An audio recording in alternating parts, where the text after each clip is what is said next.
Good morning, everyone. Good morning. Palakpakan natin ng Diyos sa isang napakagandang umaga. Let us celebrate.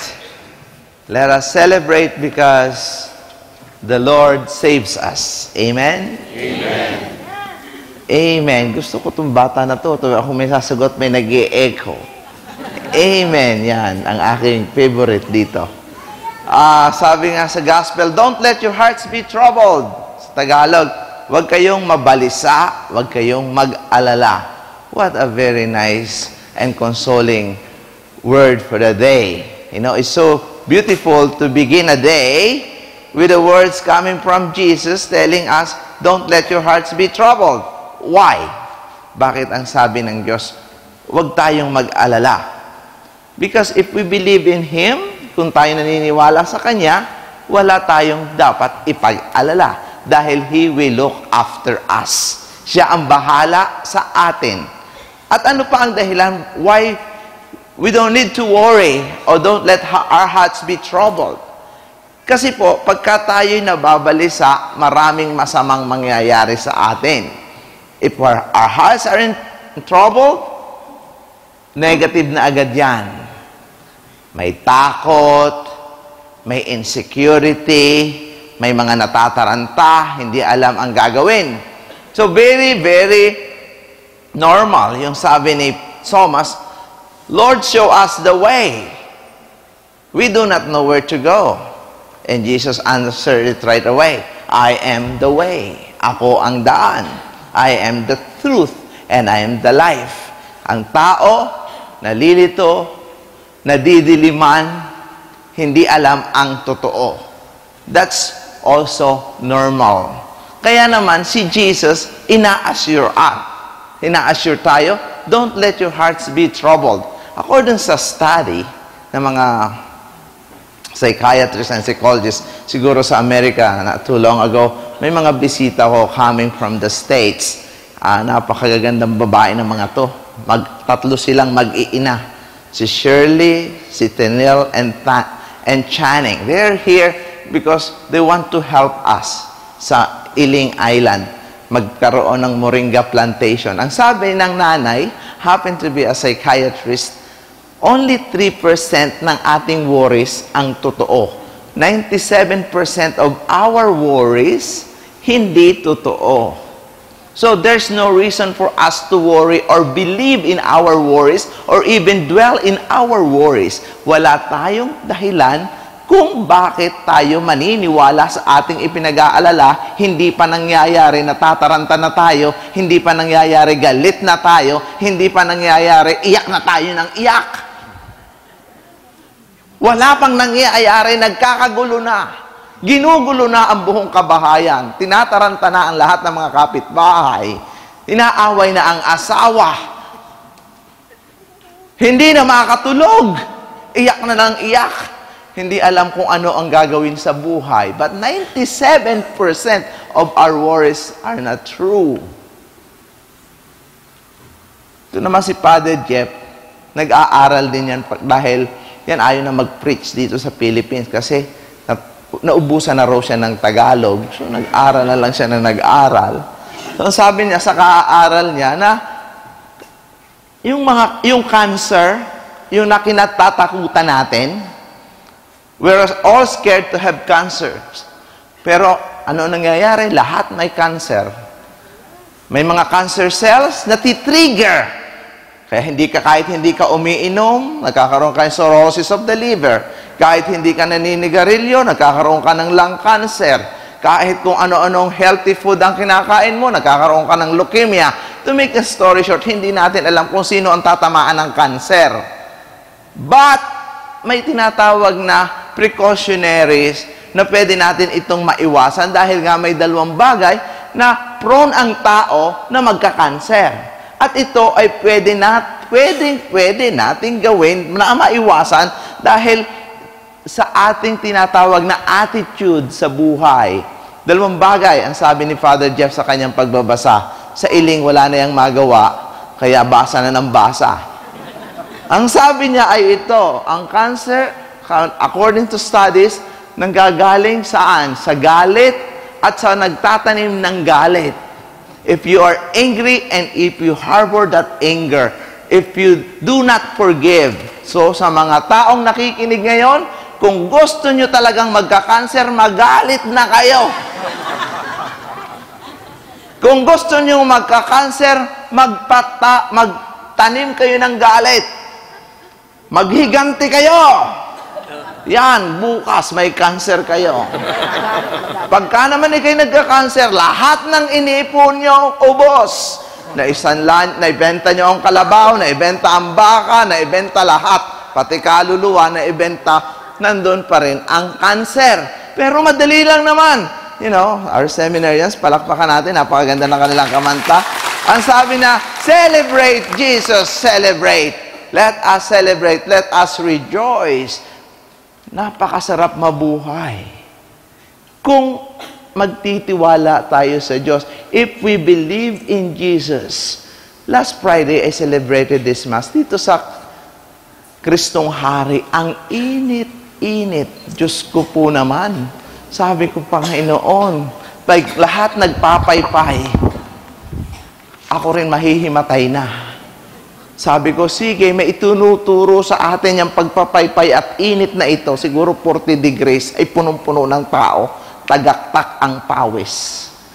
Ako'y Tagalog, pasensya na kayo. Kung hindi nyo alam ang tagaktak, you're profusely, sweating profusely, lahat ng parte ng katawan may pawis. Mula ulo hanggang paa. Sabi ko, anong ituturo sa atin ng init na panahong ito? Pag hindi tayo nagbait, pupunta tayo sa mas mainit pa dito. So, yun ang aking sinabi. Ito na nga. Sabi ko, pagkatapos ng misa, pumunta ako kay Father Landong office. Medyo malamig-lamig. Sabi ko, hindi ko kakayaning mag-pray over. Habang ako'y umiinom ng gulaman at sago, my favorite, biglang may kumatok, Father, may inatake. Diyos ko, sino nga ba ang hindi aatakehin dito sa init na ito? Ang inatake po ay 8 months old na baby.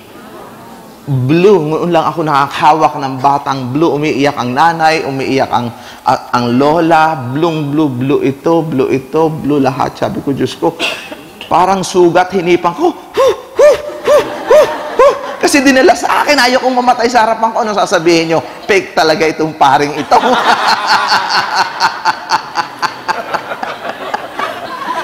Hindi ko po hinanap itong batang ito at ako nga po yung nagpapahinga. Dinala sa akin. Sabi ko, Panginoon, nandun si Father Jeff.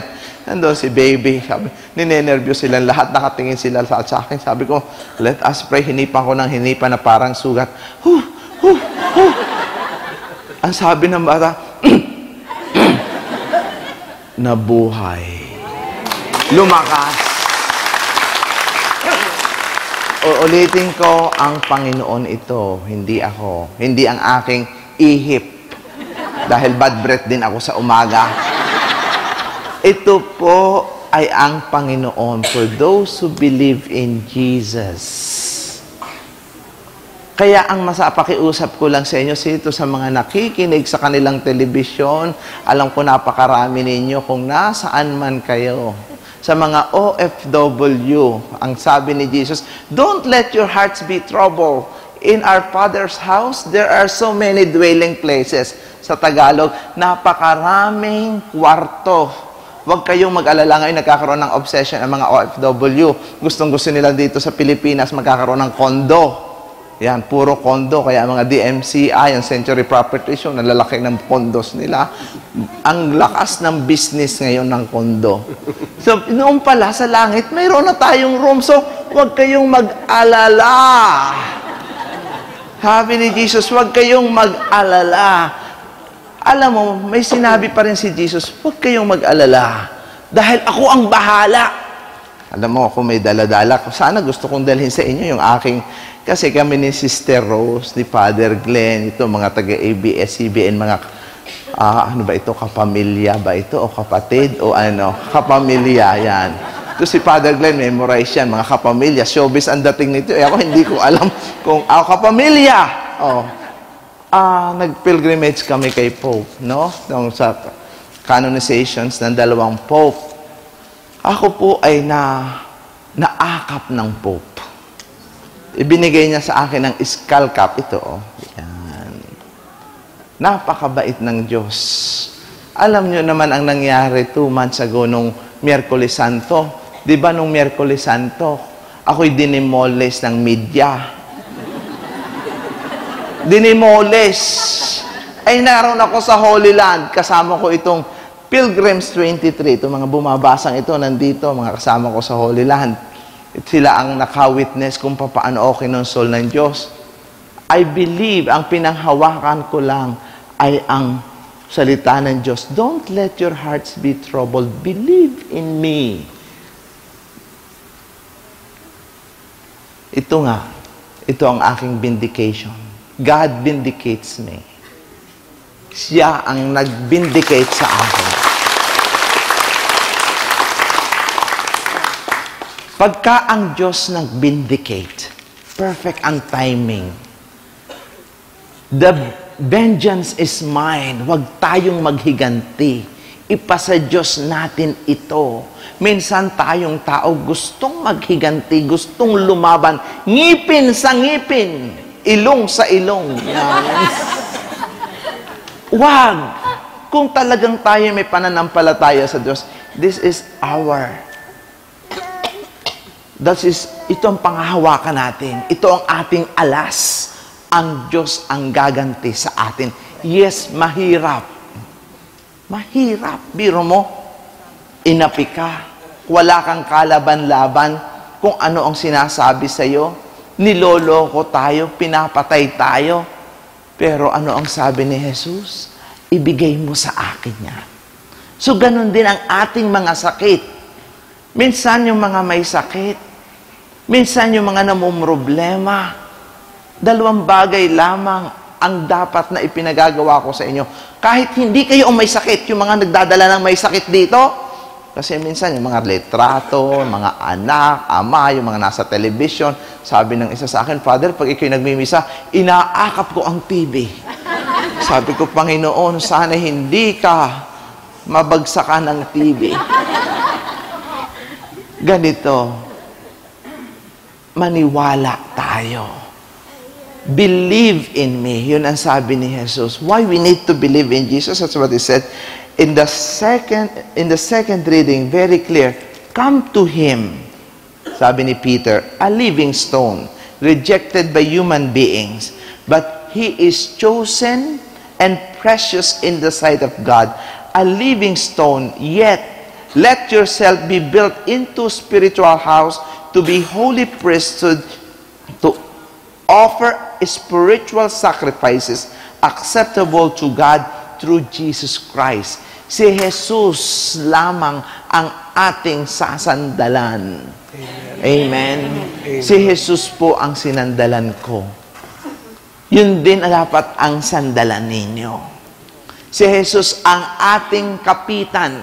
Yun din po ang kapitan nyo. Huwag kayong matakot. Katulad ng sinabi ko kanina, the scripture is telling us early this morning not to let our hearts be troubled.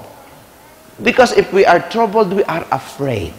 And if we are afraid, so many negativities will follow. Tulad ng insecurity. Tulad ng anger. Ano pa ang kakapit sa atin pag tayo'y nataranta? Matatakot tayo. Pag ang tao'y takot na, ano mangyayari? If we are afraid what's going to happen to us, we'll become defensive. When we become defensive, ano mangyayari sa atin? Tayo'y magiging madamot. We need to defeat the fear. Kailangan talunin natin ang takot. Kailangan matapos, mawala ang takot na yan dahil ang takot na iyan ang nagiging sanhi ng ating pagiging madamot. Ang taong takot,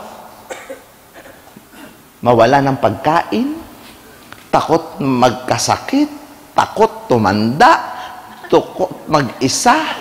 Lahat ng ito mga blue ladies na to, tuwi kong makikita ang mga ito, sabi ko, ilang taon pa kaya ang mga ito?